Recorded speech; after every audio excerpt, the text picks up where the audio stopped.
Welcome, all of you. So I'll say a few words about gratitude and just continue to rest to any degree that you kind of began to just really rest in this abundant, natural abundance, I guess we could say, in the present moment, right? Often overlooked, taken for granted. We're really waking up to the truth the miracle of our lives. I love this quote by Thich Nhat Hanh. He says, people usually consider walking on water or thin air a miracle, but I think the real miracle is to not walk on water or thin air, but to walk on earth. Every day, we are engaged in a miracle which we don't even recognize. Do you feel that? A little bit, a little bit? A blue sky, white clouds, green leaves, the black, curious eyes of a child, our own two eyes, all is a miracle.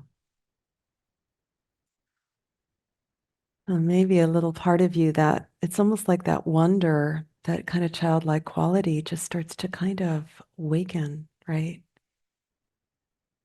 And we're not asleep at the wheel as we typically go through our lives. Do you know what I mean by being asleep at the wheel? We kind of wake up. So, gratitude, I think it's powerful from a Buddhist perspective because what we're doing when we're practicing is we're really training our mind, becoming aware of how the mind-heart qualities, how the mind is relating to or responding to, reacting to anything in our present moment experience is directly affecting how we view that moment, how that moment is experienced as either suffering or liberation. And so we often say it's an inside job, right? And gratitude in many ways is, and many of you know the hindrances. Does everyone know the hindrances? And I'll just say, touch into these. These date back to the Buddha, of course, and these are reactive mind states, mind-heart states that obscure our mindfulness, that keep us from seeing the truth or being in the truth of the miracle of every moment of life. And I'll just focus on a few of them because there's five, but I'll just focus on, I think, the top two. And we tend to be operating, if we're left on kind of automatic pilot, we tend to be operating in a kind of reactive mind state in which we might be not wanting what's here. Does anyone know that feeling of when what you want things to be different? Does anyone know what that feels like? It's kind of like this tendency, right? We want things to be different, or whatever's here, we want something else. We really want, there's like a wanting and a not wanting, these tendencies in the mind in relationship to what's here.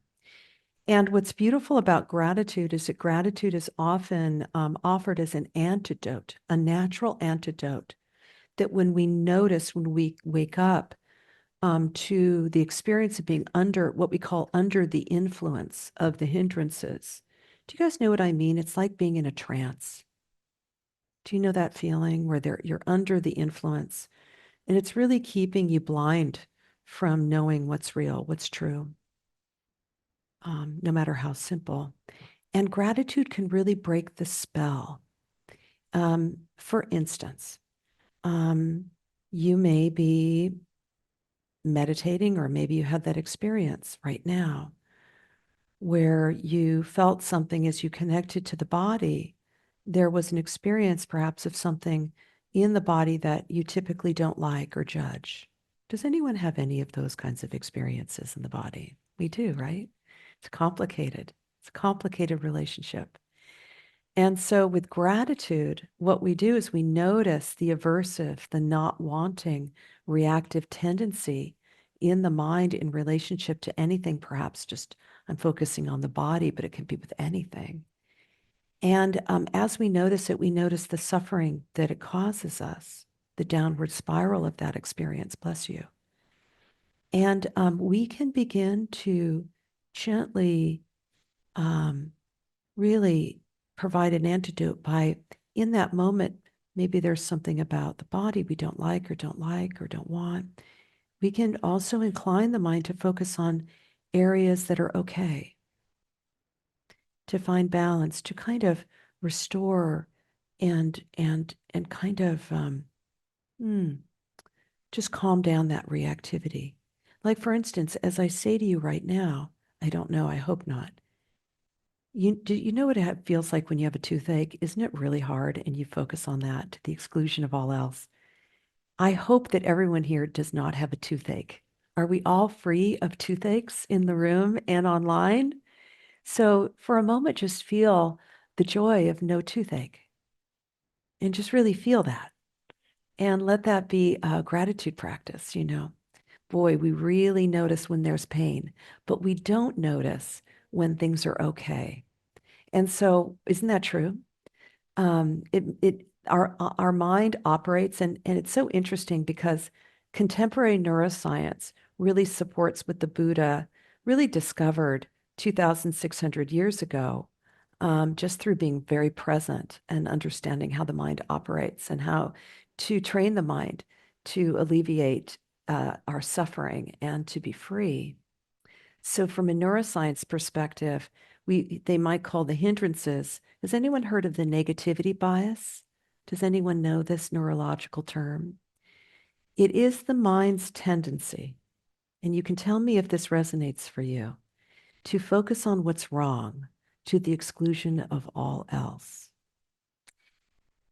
And you know, it is a biologically evolutionary kind of tendency in the mind that keeps us alive. So it is protective. It is based on survival. We tend to focus on what's wrong in order to keep us on our toes, in order to keep us alive. You know, we'll focus on what's wrong in the future. We'll ruminate on what happened in the past that's been wrong in order to prevent it from happening again. And if there is in the present moment any pain or anything uncomfortable, we tend to it just gets amplified, doesn't it? It's almost like we only notice what's wrong to the exclusion of all else. Do you know what I mean by this? So this is kind of like what happens when we're under the influence of the hindrances, is this negativity bias, is this tendency. It's almost like the aperture of our awareness just gets very kind of closes in and we get kind of tunnel vision, right? And when we're practicing gratitude, what it can do, it can break the spell of the negativity bias with neurological tendency, and it can open up the aperture. It can open us back up to the truth. And this is what we discover, that in any moment, if we're really present, it's not all bad. In fact, there's riches that we can really mine and we can discover in every moment if we stay mindful and present. And aware. So we really want to be aware of the hindrances. We're bringing awareness to the negativity bias, that tendency. And we're using gratitude as this really beautiful, natural way to break that spell. So I wanted to share with you, maybe some of you have heard me use this talk before, but I really think that it's pertinent to gratitude. And do any of you know the play Our Town? Does anyone know that play? I remember when I read it in high school, I remember reading it and I didn't get it at all. I just thought, I don't get it. What is it? What's this play about? These people in Grover's Corners. It's a small town. Do you guys know the play a little bit? But I'll go over it a little bit. So I was very lucky. And why I'm going to share this story about Our Town, a production that I saw in New York, it's a long time ago, maybe 10 years ago, is that it points very beautifully to the truth that we can, due to the hindrances and also because we're not mindful in our lives, we can be kind of deluded. You know, delusion is one of the taints, according to the Buddhist. Ignorant delusion and ignorance is one of these kind of taints of the mind heart, where it obscures our capacity to be fully awake in our lives while it's happening.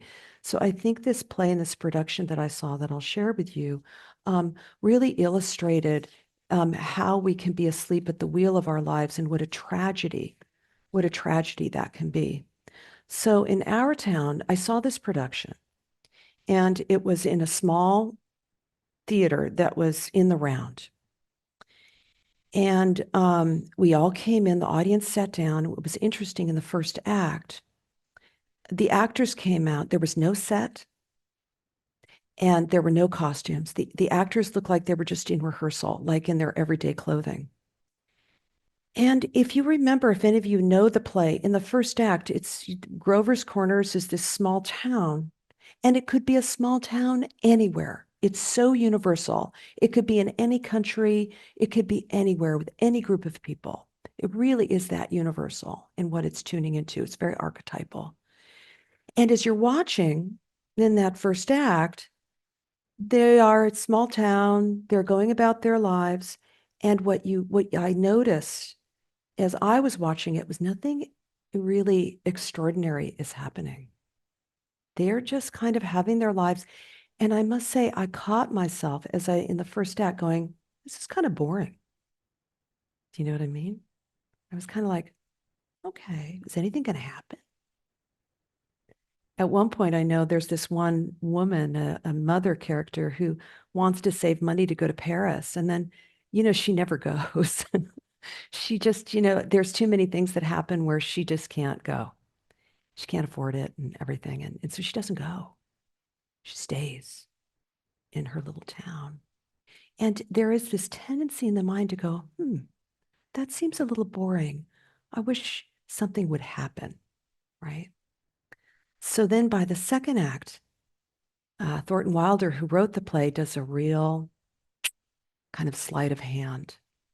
As the second act opens, a number of the characters that you got to know in the play are now sitting in what feels like the graveyard, and they're sitting in chairs, and they have passed on. And there's this moment is in the audience where you're like, oh, they're gone, and you start to miss them, even though they're just, ordinary people, and you feel this poignancy, this bittersweet feeling. And they're all looking back on their lives, and the other people that are still alive, are doing their thing. It's still the town going on. But the people who have passed on, almost all of them are kind of in a place of peace. They're okay. They have accepted that they have passed on, except for one young woman, Emily. And she's a young woman who, by the second act, we learn that she dies in childbirth. And she says there's a stage manager, is this kind of omniscient character in the play. Oop, got some knocking going on. The stage, she's in a panic, and she cannot accept her death, and she's not ready to move on.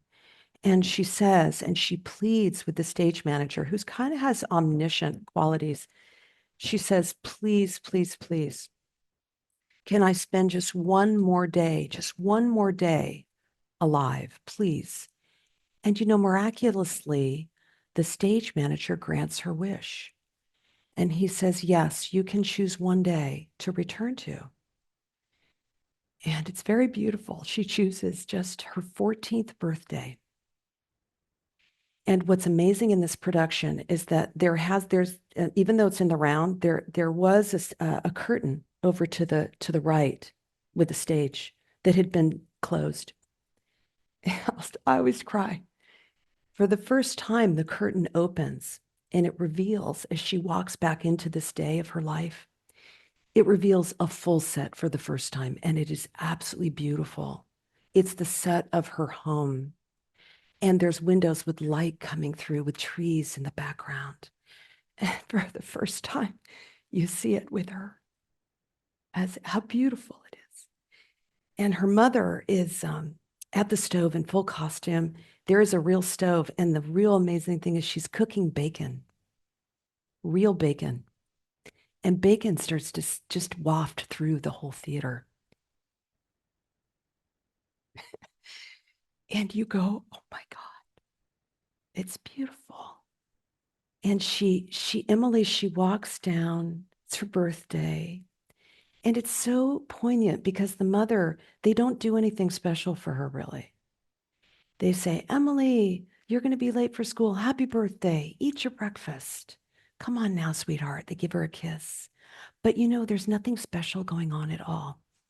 And as Emily is walking through this moment in her life, now fully awake to it, fully present, she is just weeping.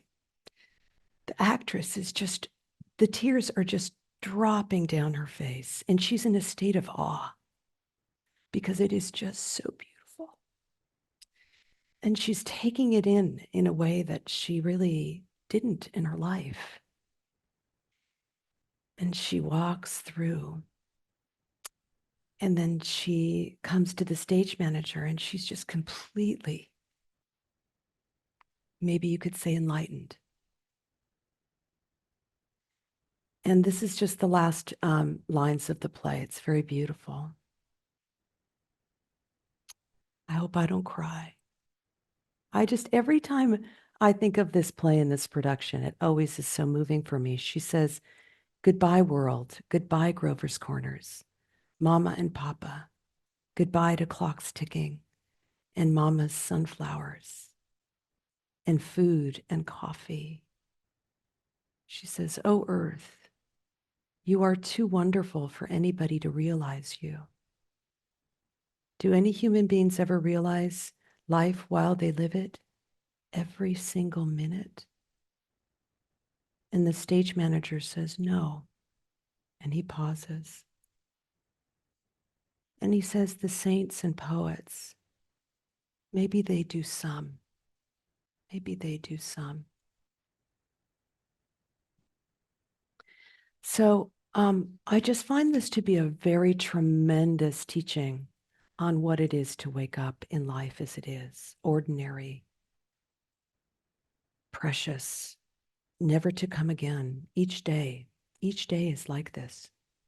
And think of the opportunity through our practice, through mindfulness, through present moment embodied practice. We really wake up. This is a quote by Thornton Wilder. He said, we can only be said to be alive, truly alive, in those moments when we are conscious of our treasures. And I think it's beautiful. The more ordinary, the better. I do want to make note, too, that I think it's interesting that Thornton Wilder, who wrote the play, was gay. And I think there's something about his position in ordinary small town life where he saw things as an outsider. And I think he was more awake to things because he could see it from a different perspective that people took for granted their lives, that there were things that perhaps he couldn't take for granted. And maybe he saw it more clearly. I don't know, but I often wonder about that because I think it's a profound factor. I do think that any groups that are marginalized see things more clearly. Of course, it's bittersweet. So with that, that's really what I wanted to share in terms of gratitude. And we can go into small groups and we can share. But before we do that, I wanted to know if any of you wanted to share anything or ask questions on this. Anything that you noticed during your holiday about this year in particular. Anything that really supported your practice. And anybody can share, either online or in the room. Really curious. But thank you. Yeah, hi Lisa. I was Yay. there last week and I couldn't make it today, but I'm here virtually. Yay. Um, So glad. I just want to thank you for these teachings. It's such a reminder of the extraordinary that we often turn a blind eye to in the ordinary moments of our lives. Yeah. And being with my family, for Thanksgiving, it's so easy to kind of brace ourselves that with maybe the dynamics that we're going to be entering into. Yeah. And I really try to be present with being with different family members that, I Mm. have different relationships with them individually. So if you can kind of be out of that collective state and Oh, join individually and just feeling the love and the gratitude for that. So I just want to thank you so much for your teachings and your presence and your vulnerability. Thank oh, my you. my pleasure. And how beautiful. Did you hear what she was saying? That there is a collective kind of, we don't want to go into detail, but right, we all know what you're talking about. But how you were able to really just move into that more intimate relational field with your loved ones and be fully present with them and really fill your cup with that experience. And it really brings balance to the heart mind, doesn't it? It's very healing, given the stresses of, just current conditions. Yeah, thank you. I had the same experience with my family as well. I really just, oh my God, I just really enjoyed being with loved ones. It was really, really an antidote, right? Yeah. Very healing. Yeah, thank you. Anybody else? Yes. Yes. Do we have a mic or, yeah, for Fortune? Thank you. Mm. That's a beautiful play. I've never heard it. I never got it until I saw that production. Do you know what I mean? They really kind of went boom. I'd love to see it. It Yeah, was go beautiful. ahead. Yeah. So what I'd like to share is that what I noticed about on my Thanksgiving, our Thanksgiving dinner, Yeah, is that we have a ritual of going around the table and everybody saying, verbalizing what they're grateful for. yeah, And that kind of makes you stop.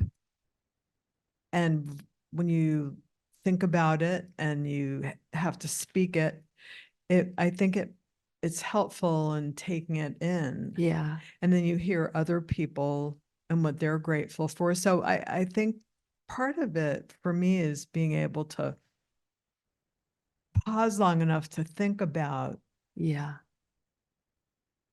what I'm grateful for. So I think it helped all of us feel more yeah. cohesive. Well, and gratitude when you feel it, and I don't know if people are tapping into it today through the practice. Thank you. Is that like you're describing, especially in a collective field like this is why we're going to go into small groups to share what we're grateful for. Often the things that we miss the most, that can be the most poignant.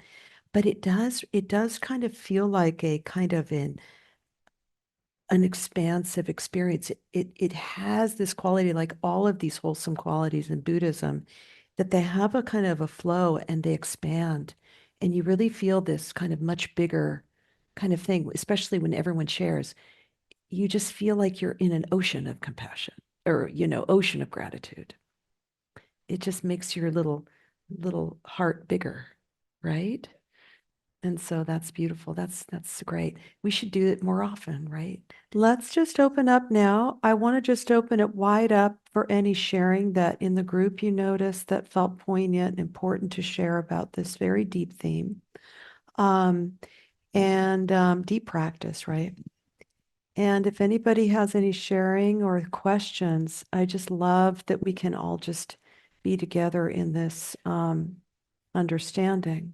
And I also want to open it up that this is a place in support for your practice. So even outside of the gratitude practice or any theme that I'm offering, if you feel like you have any questions about your practice right now, I think it's really great because we have a little bit more time because we're a smaller group today. So if you have any practice questions, I really want to open that up because that's what this is really ultimately about, isn't it? We're learning to get the support we need. It's not easy to wake up, and yet it's really worth it. So yeah, do you have yeah, Fortune? Let's go. And then I'm watching online too if you guys have any sharing or please put your hands up. Yeah. Thank you. So what is your opinion on posture use? I'm very That's not conflicted the main one. about wanting to be I know, how do I get If upright you or close that, Uh, which creates then tension yeah. or tension in my the back right and my is neck. here. And Yeah. so I want Did to, you notice that today? Did you Yeah. notice tension today? well, Little yes, I bit? noticed that I ended up kind of sitting Mhm. back to Mhm. relieve it, but then I wanted to be upright again. Yeah. So did you kind of go back and forth a little? I did a little bit and Mhm. I'm conflicted about that. And Yeah. also, what is your opinion also on laying down Mhm. for meditation? I just, Yeah, thank you. It's a good question, isn't it? Posture. So did everyone hear the question online? So this is a good question, and there's a lot of different like angles to it, I think. First and foremost, just basically, like you're saying, you do want to kind of find a posture that feels relaxed but awake. And typically, I'll just say it's different for every body. Bodies are all different, but it's good that the base of the body is supported, and it is typically good that the shoulders are back like this and that the chest is open. Do you see how this is? When we start to do this and start to roll over, does this going to be comfortable? No, so so what we're doing is there's a slight tilt in the pelvis, whether you're on the floor or in a chair. It's good to have a slight tilt and something like that with the chest open, and that the spine is just kind of holding up the body and there's a nice secure base. So that's just generally speaking. And for me, this feels very relaxed with the chest open, and I kind of can relax into this. And yet there is this feeling of a little bit of awakeness. There is a little bit of energy in the spine. You're not just like doing that, right? Yeah. Yeah. It's okay though, depending on your body, to make these adjustments. You might need to put a little bit of a lumbar support, and you might need that for you, and you can play with it and see, okay? And because and it's okay to lean back. There's no right or wrong here. But you might want to have a little bit of that curvature in the back with a little bit of support so that there's not tension in holding the back in that way. So you can play with that and maybe some lumbar support so that you can relax into this kind of thing, right? The other thing I'll say though, and this is what we learn, is that no posture is going to be without, it's going to feel just perfect. There is no such thing. And that inevitably, especially when you start to sit longer or go on meditation retreats, inevitably there's going to be discomfort in the body that will show up.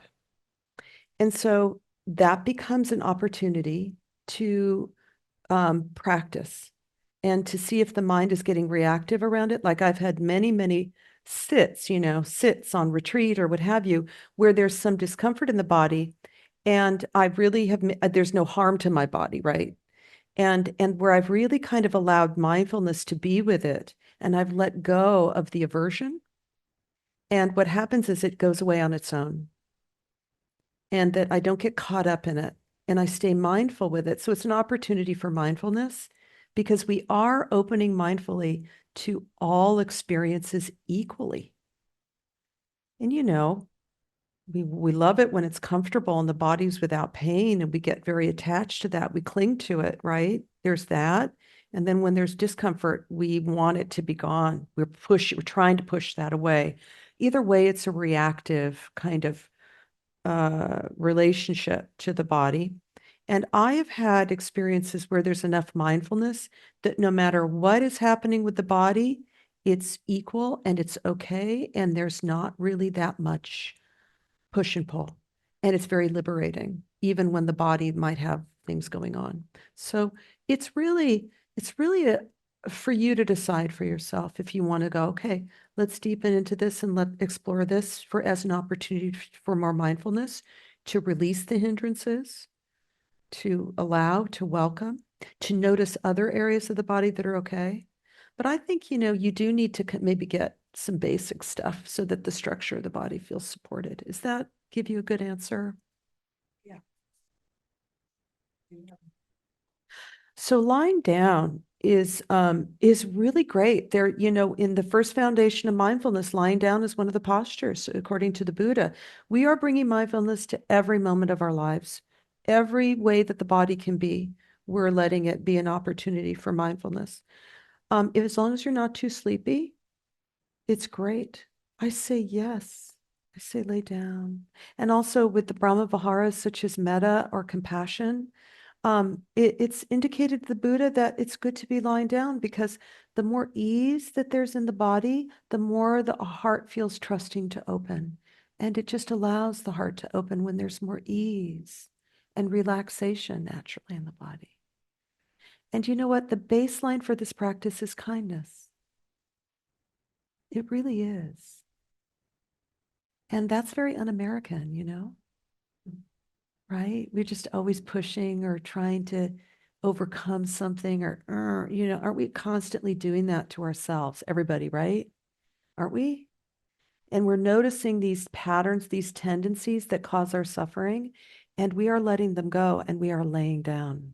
But you lay down and the mind, heart wakes up to the present moment and practices in this beautiful way. So there's nothing wrong with laying down.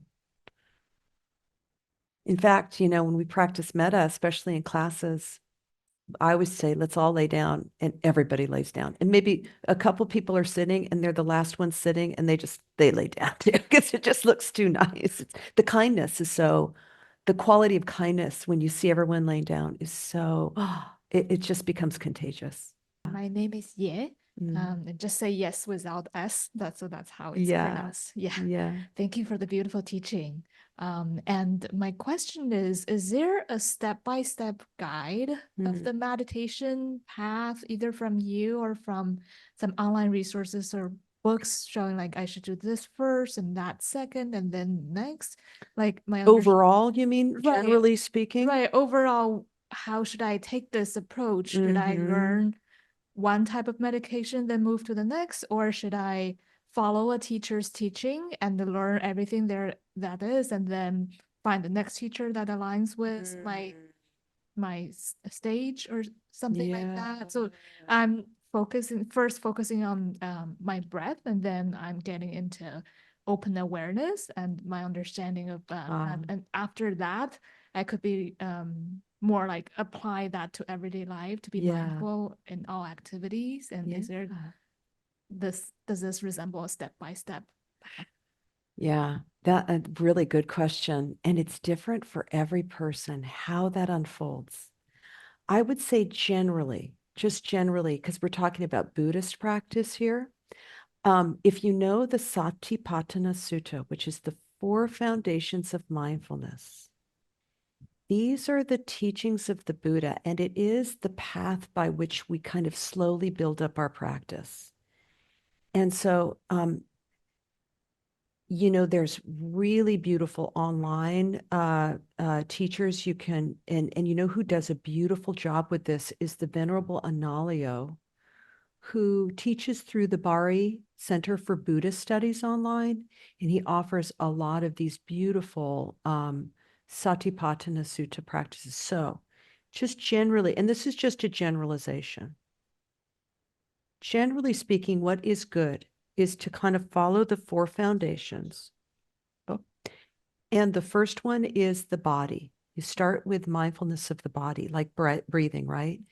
And you always settle and begin. I think almost every practice, and no matter how, my teacher who's been practicing, he's in his 70s, they do the same thing I do. I always start with the body. I always start with that first foundation, breath, or in the instruction that I offered, I kind of gave you permission to find in your own body what that anchor point might be, maybe where you can just land and begin to rest and then it can expand out. So mindfulness of the body first. I mean, it's a very long answer, and then the second foundation is mindfulness of what's called feeling. and we're really looking at Vedana and then mindfulness of mind. You build foundation. So first you want to cultivate enough kind of mindfulness in the body because it's the most kind of stable to be with. It's not as complicated as the mind. Would you agree? It's kind of crazy in there. So you build it up, you strengthen that, you move to feeling, then you go into the mindfulness of the mind, which is you're really allowing the content of the mind to be the object of your mindful awareness as a way not to get lost in it or identified in it, but to be with it mindfully so that you can see into its true nature, that thoughts perhaps are not reality, they're impermanent, they're just like clouds, not reality. So it breaks that spell. And then the fourth foundation is mindfulness, the Dhammas. And this is where you built up enough, you've really kind of moved through these four foundations into the fourth, where your mindfulness is strong enough, cultivated enough to move into almost like, I would say the first three foundations are like playing and doing the scales. Have you ever played an instrument? Yes, piano. Ah, you know how that is, right? The fourth foundation is you've got those scales down. Fourth foundation is where you start to play the music. And like you said, it goes into expanded awareness and it starts to really, you can be mindful in your life as it's happening. In situations where you notice you might be suffering. The Four Noble Truths is one is like in the, so there's a lot, but you're gradually building up mindfulness. And what I would also say, and this is for everybody, if there is a teacher online or here at Inside LA, it's very intuitive in my experience. It's not a guru thing. We don't, this is not a guru lineage. But if there's a teacher that you really connect to and just in your heart, in your gut, you're like, whoa, I really can feel that there's an embodied, they have understanding, then keep practicing with that person. Take their classes and, go for it. And trust your gut. Trust your heart. Yeah, thank you so much. I actually have been attending your teaching for a while, and I love it, and I'm learning so much. Yeah. Would you mind saying the sutta's name again? Satipatthana. No, it's a Satipatthana. long name, but there's a book by the Venerable Analayo, and it's really good. It's a little dry. It's a little technical. He's a scholar, but he's like the master of this. And you can take classes with him online, and I will say that he is extraordinary. And his books are dry, but he is not dry. He is just so beautiful, so embodied, So, yeah, Thank you so beautiful much. question. I hope it's helpful to everybody because I think it's a really good question. I have to say, when I first started practicing, I felt like, oh my God, I started landing into understanding, but I didn't know either. And then I kind of started to find and started to track certain people that I felt trustworthy. Does that sound good? Thank you. May your practice bloom like a beautiful lotus flower in your life. May it be so. Boy, we need practice right now, don't we? It's really good. Thank you. I hope that was helpful, though. That question is a very deep one in terms of how we find our way. Any last questions or sharing? Oh, okay. Well, listen, I feel so, so grateful to have spent this time with all of you. I hope that you feel very nourished and very supported by being here. That this has really been really important food for you to be with the conditions of your life in a different way so that there can be an opportunity for more liberation.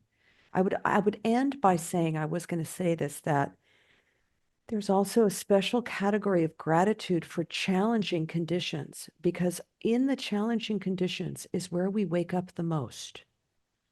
And this is this paradox of silver linings, Buddhism is this kind of paradox that it is the most challenging conditions, impermanence, no separate self, no self. That's not really a constant absolute thing. And the truth of suffering, these things, the more we turn towards them, the more we wake up, and it's very counterintuitive. And yet that we can be grateful for our challenges through practice. So there's nothing wrong with anything in your life. May you be with it with love, compassion, and gratitude, and may you be free.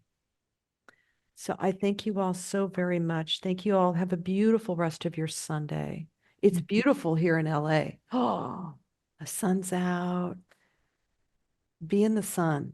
Enjoy it. Really feel it. This day will never come again. Ever. Ever. Thank you. Thank you so much. Yeah. See you soon. Thank you. Thank you so much. Bye online, folks. Bye, thank Okay, you. thank you. Much Thank love you. to you all. Much love. Much love. Thank Oh, you, I gotta go that Lisa. way, right? Thank you, Yep, we gotcha. Alexis. Bye. Thanks. Bye. Much Bye-bye. love. Much love. Bye, Alexis. Oh, we've got holiday party on Saturday, everyone. Woo! Beautiful. Thank you. I'll be there early. I'll be there right when it starts, and then